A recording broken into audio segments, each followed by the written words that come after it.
Costa Rica is known to be a country of peace, born from a history of extensive struggle, and blossomed into a nation of equity and liberty.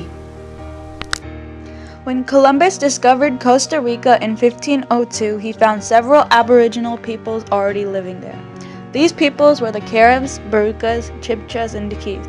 The Caribs in the east and the Borucas, Chibchas, and Diquis in the southwest were quickly conquered by the Spanish, who, with their violent methods, caused the natives to either flee or fight back. Many died from the new diseases brought to Costa Rica by the conquistadors, and the Spanish had a distinct advantage. In 1838, Costa Rica became its own sovereign, separate from Spain. Those of Spanish heritage in Costa Rica prefer to call themselves Ticos. Today, there are very few in Costa Rica with indigenous heritage. Many of Costa Rica's traditions can be traced back to the Ticos and the indigenous. Costa Rica and its neighboring country Nicaragua are well known for the gallo pinto y arroz, or painted black beans and rice. Like many other Latino countries, they have relatively meager breakfasts and dinners. However, they have an extended lunch for eating, socializing, and resting. Costa Rica also has a machismo style, in which men and women are expected to play the roles depending on gender. Generally, family ties are very important, and families are somewhat small. The Costa Rican economy is fueled by tourism, electronic exports, and agriculture.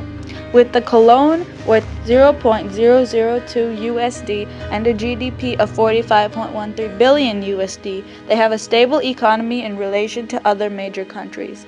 They have curbed inflation, and poverty in Costa Rica is steadily declining.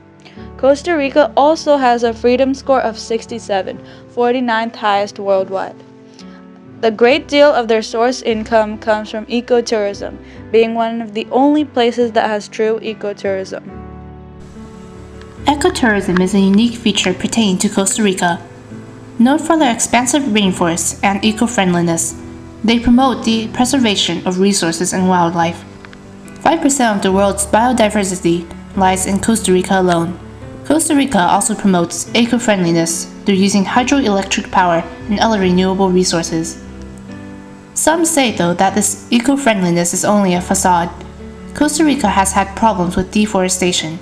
In the Guatusa region, 90% of the trees were felled to provide space for cattle farming. According to some people, Costa Rica has had lots of false advertising with the Go Green scheme. Many tourist spots, such as hotels, when asked about their supposed eco-friendliness, could not point out specific things that made them eco-friendly. Despite accusations thrown at them about Costa Rica's greenness, Costa Rica is certainly a huge supporter of human rights. They have had fairly few problems regarding human rights, but sometimes there are aberrations.